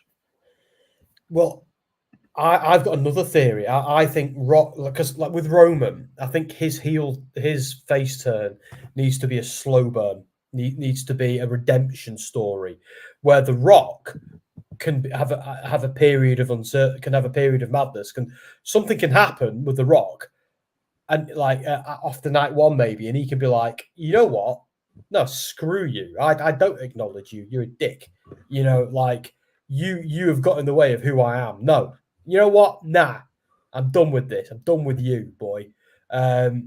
And Roman can be like, I'm your tribal chief, which begins their feud, and spells the end. Because the thing after the Rock only turned heel because it made sense to, because the fans turned on him. That's all it is. We still love The Rock. We still want to see The Rock versus Roman Reigns, but we didn't want to see it at the cost of the story we've been invested in for 2 years. That's all it is. No disrespect to The Rock. That's all it was. We love The Rock. We want to see that match. We just didn't want to see it on top of over this one. So, that's just it. So I think The Rock will go back to being classic WWE legend Rock and being the babyface. And that, but Roman could still beat him at SummerSlam. But I love the idea of Roman coming up against somebody like maybe Jacob for 2. I know I've said this before, but the idea of someone coming in and being like, or even Solo Sikoa, but Jacob for 2 could be like, hang on, you said you were the tribal chief of our entire Hawaii clan. Mate, I never acknowledged you as tribal chief. You were just some douchebag. I don't care. You had the belt. Well done. You think you were the head of the table, the chief of our entire clan. No. Half of us didn't agree to that.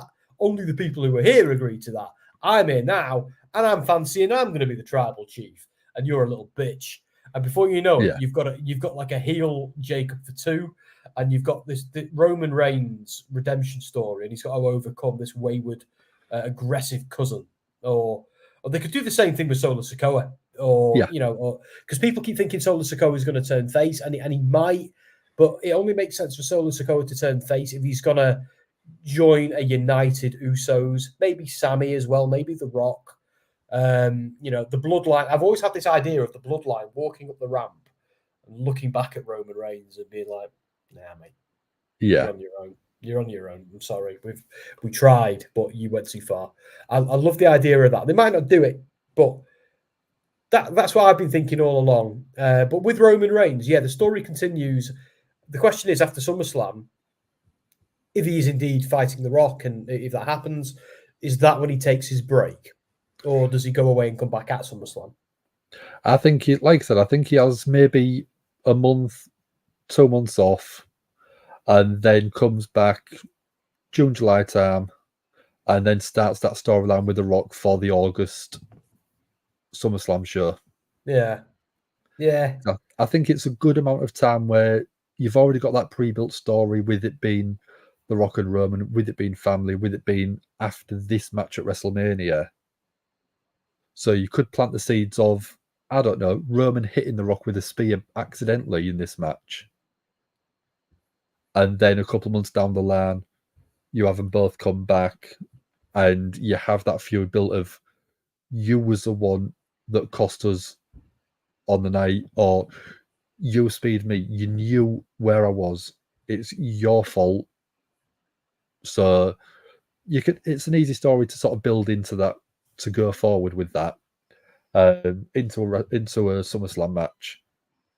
And like I said, you can have Roman be more like an Austin type heel face, where the crowd are behind him, but he's still doing bad guy things. Yeah. And I think that's probably the way that you can get Roman over as a big character. He is selling a lot of merch already anyway. He is still one of the biggest stars and the biggest personalities they've got. But having him as a tweener babyface, heel babyface, it's easy to be able to get to that point, but you can still keep them bad guy characteristics. I remember a few years ago when they were really shoving Roman Reigns down our face as a babyface. And, before the pandemic and before he got ill and and they did turn him and all of that, they were really, really pushing this babyface angle with him. And my wife was like, what's the name of that bad guy? I was like, oh, do you mean Roman Reigns? And she was like, he's a good guy. And she was like, what? In what universe is he a good guy? They should make him a bad guy. So even then, even she knew. So, I get it.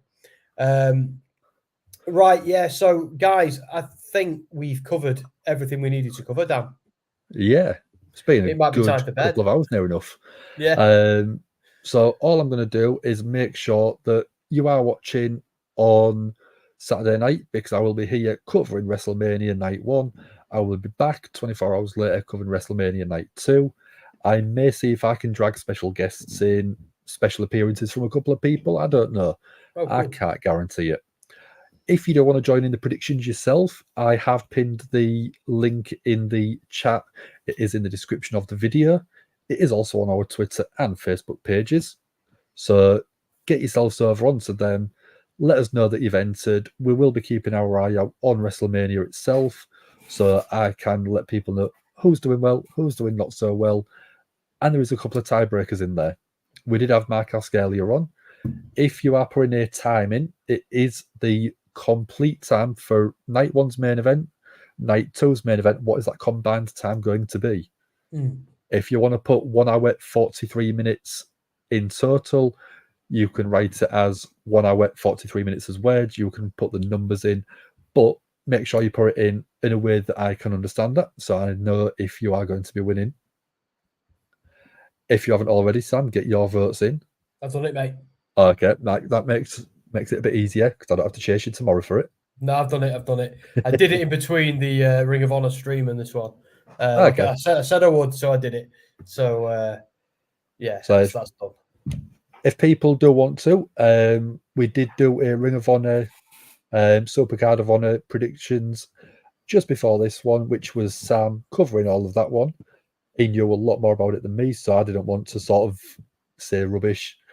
But we also did an unboxing earlier this week. So it was a Pro Wrestling Tees one. A lot of good stuff in there. Go check that one out. Hull Yeah Hot Take as well. We did a Hull Yeah Hot Take. Our first Hull Yeah Hot Take we did this year. Yes. This week as well. So we've been Clash on it. At the Castle in Glasgow, 15th of June. Sorry. So yeah, if you haven't already, we would appreciate a like. We'd appreciate a share. We'd appreciate the subscribe, and we shall see you soon. Who shall we have? Tell you what, someone who has main evented a WrestleMania. Why not? We shall see you soon, guys. See you later. Bye-bye. This is the hardcore legend, Mick Foley. Well, hello and welcome to Give Me a Oh Yeah. I hope everyone there, right there in Yorkshire, is having a nice day. Bang, bang. Have a nice day.